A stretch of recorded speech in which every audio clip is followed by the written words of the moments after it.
Вітаю вас, друзі! Бути українцем дуже складно у цьому світі, а особливо складно, коли твій сусід – це мерзотні, закінчені виродки під назвою росіяни, які цієї ночі здійснили чергову масовану комбіновану повітряну атаку проти нашої країни, били передусім, як і раніше, по об'єктах електроенергетики, також поцілили по декількох житлових будинках. Під ударами була Сумщина, Харківщина, Київщина та столиця, Дніпровщина, Одещина, Вінниччина. Сили протиповітряної оборони знешкодили 450 із 521 ворожих повітряних цілей, 4 із 4 ракет «Циркон Онікс», 11 із 32 балістичних ракет, 20 із 28 крилатих ракет «Іскандер-К», 3 із 7 крилатих ракет Х-22, Х-32 і 412 безпілотників із 450. Що окремо варто відзначити, і про це написав міністр енергетики Шмигаль, росіяни завдали ударів балістикою і крилатими ракетами та дронами саме по ТЕЦ і ТЕС, які працювали виключно в режимі обігріву районів у Києві, Харкові та Дніпрі.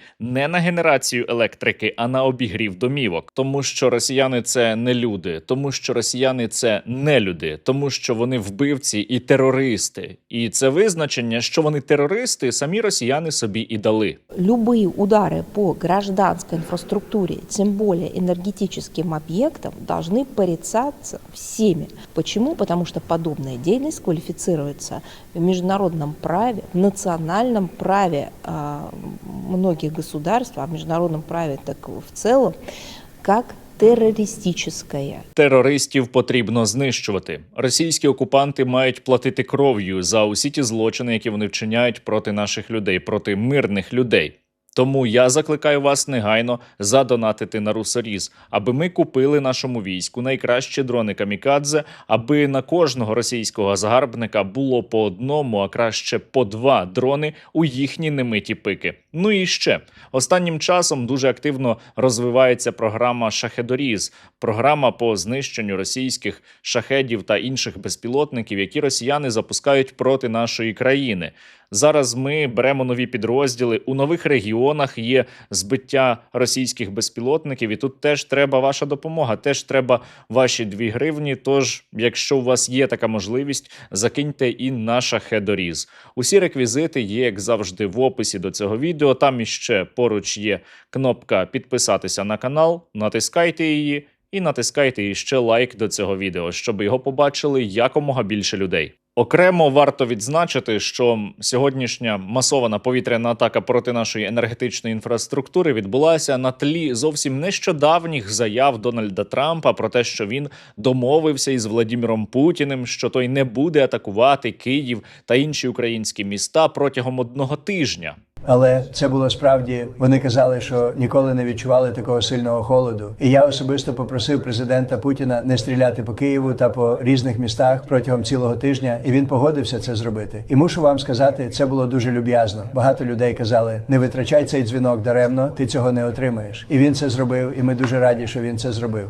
Я нагадаю, що минуло буквально 2-3 дні, і росіяни відновили свої атаки проти української енергетичної інфраструктури. Буквально учора були відповідні удари, ну і сьогодні вночі також росіяни здійснили масовану комбіновану повітряну атаку. І якраз практично у ті самі хвилини, коли тривала атака, зокрема на нашу столицю, Трамп розповідав, як він із Путіним домовився, щоби хоча б тиждень не атакували наші міста і столицю зокрема.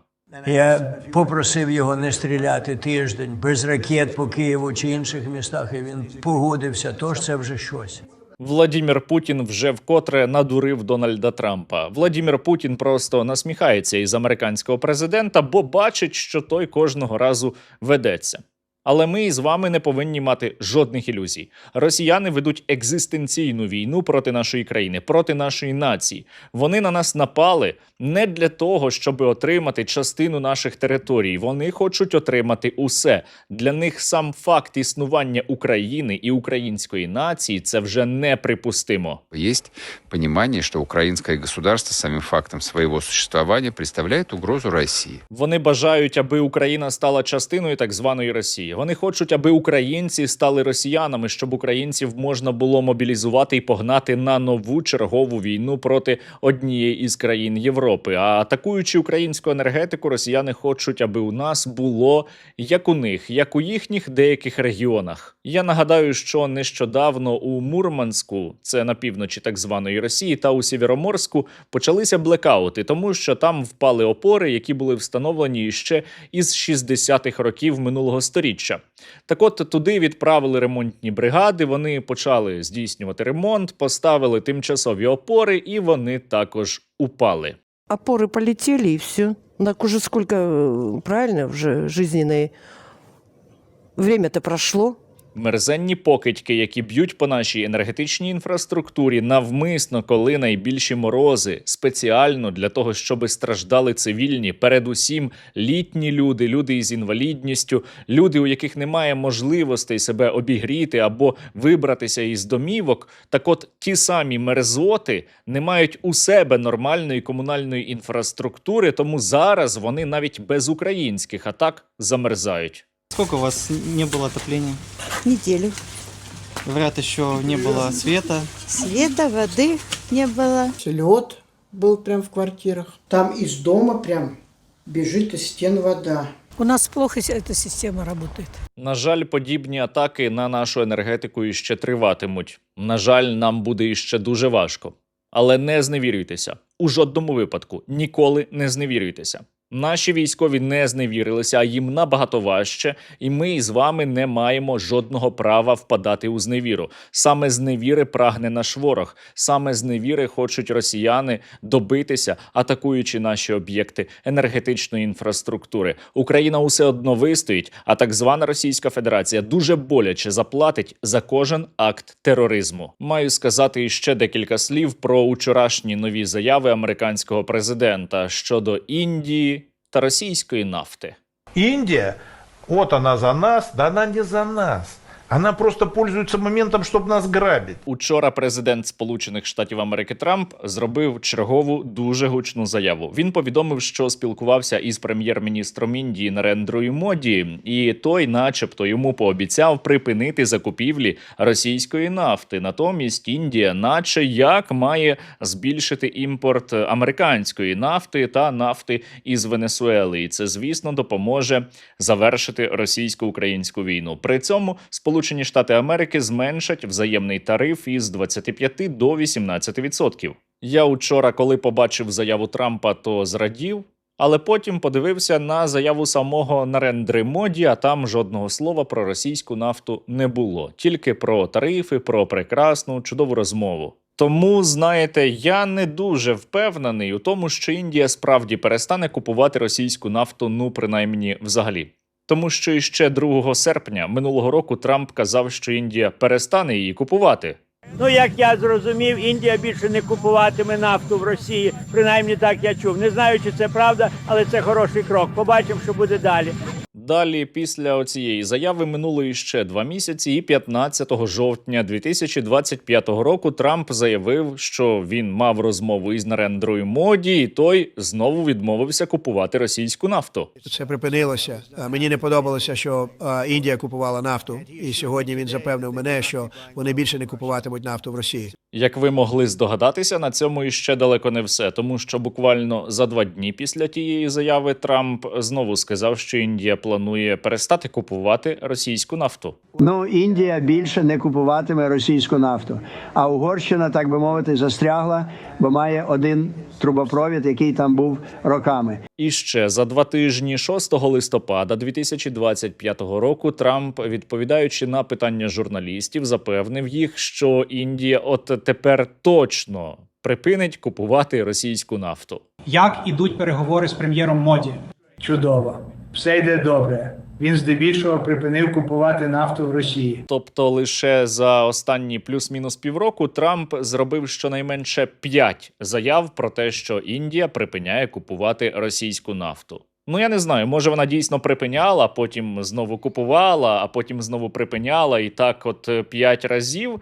Але усе одно Я закликаю вас не розганяти зраду, бо позитивні тенденції все ж таки спостерігаються. Індія не припинила повністю купувати російську нафту, але принаймні декілька днів тому міністр енергетики Індії розповів про зниження поставок із Росії до 1,3 мільйона барелів на день із середнього показника 1,8 мільйона барелів на день минулого року. Тобто не одразу, поступово, планомірно, але Індія усе ж таки відмовляється від закупівель російської нафти. Чи зміниться щось кардинально цього разу? Дуже скоро побачимо, але тенденція однозначно хороша, тому що Трамп тисне на російську нафту. І не тому, що він хоче нам допомогти, і не тому, що він миротворець, і не тому, що він виступає проти війни, а тому, що він усуває конкурентів. Трамп сам хоче заробляти на продажі енергоносіїв, і йому не потрібна російська нафта на ринку, йому треба, щоб усі купували американську, або у крайньому випадку венесуельську нафту. А удар по російській нафті, я думаю, не треба пояснювати, до чого може призвести. Я возвращаюсь сейчас. Доходы от нефти упали. То есть разрушается этот контур, становой хребет, который вокруг выстраивала вся остальная экономика. Та ми із вами не повинні забувати, що найкращими, найдієвішими санкціями проти російської нафтогазової експортної інфраструктури є удари Сил безпеки та оборони України. І от у зв'язку із тим, що Трамп оголосив тижневе перемир'я, якого так звана Росія вже ж не дотрималася, Україна за останні 4 доби не атакувала територію так званої Росії в принципі. Тобто, якщо ви подивитеся новини за останні 4 доби, ви не побачите згадок про те, що ми дронами Deep Strike били углиб так званої Російської Федерації. І з огляду на те, що росіяни не дотримуються ніяких домовленостей взагалі, Україна повинна відновити атаки на російську енергетичну інфраструктуру, а особливо сконцентруватися на знищенні експортної інфраструктури Російської Федерації, тієї інфраструктури, за допомогою якої росіяни продають нафту та газ. Російська Федерація – це колос на глиняних ногах. Удари по російській нафтогазовій інфраструктурі можуть призвести до обвалу спершу російської економіки, а потім і самої так званої Росії. Це ж було вже. Конечно, вопрос нефти. Ведь мы же помним, что крушение Советского Союза во многом западники связывают с тем, что им удалось договориться и временное сокращение цены на нефть. Але на усе це потрібен час. По-справжньому ефективні атаки на російську нафтогазову інфраструктуру не здійснюються за 1 або за 2 дні. Тому нам важливо, щоб за цей час тримався наш фронт і щоб трималося наше небо. Дуже важливо і далі максимально допомагати нашому війську, яке за минулу добу завдяки вам отримало іще 185 нових FPV. Бажаю здоров'я! 35-та ОБРМП висловлює подяку спільноті Стерненка за ці дрони. Дякуючи вашій підтримці, ми маємо можливість боронити Україну та нищити ворога 24/7. Слава Україні! Доброго дня! Підрозділ «Злюки Бобри» висловлює свою подяку благодійному фонду «Спільнота Сергія Стерненка» та чеській ініціативі «Дарек про Путіна» за надані 30 оптоволоконних FPV-дронів, які допоможуть винищенню ***ської зарази на українській землі. Слава Україні! Героям слава! Horizon Group висловлюємо подяку фонду Стерненка та всім небайдужим українцям за надані FPV-перехоплювачі. Очистимо небо України. Слава Україні! Героям слава! Бажаю міцного козацького здоров'я. Ми, підрозділ перехоплювачів 39-го зенітно-ракетного полку, висловлюємо щиру вдячність спільноті Сергія Стерненка та самому пану Сергію за надані 20 дронів Інфлай. Слава Україні! Героям слава, друзі! Зараз можна побачити у соцмережах багато повідомлень про те, які ми зможемо отримати гарантії безпеки після війни. Але ключове – це після війни. Війну треба іще закінчити. А для цього треба, щоб кожен із нас максимально включався сьогодні у допомогу своїй країні. Щоб українці були у війську або для війська, щоб українці об'єднувалися, допомагали одне одному, підтримували одне одного і робили усе для того, щоб Російська Федерація програла. А вона програє. У нас немає інших варіантів, бо без програшу Росії не буде нашого із вами виживання. Тож я закликаю вас і далі максимально активно продовжувати допомагати силам безпеки та оборони України.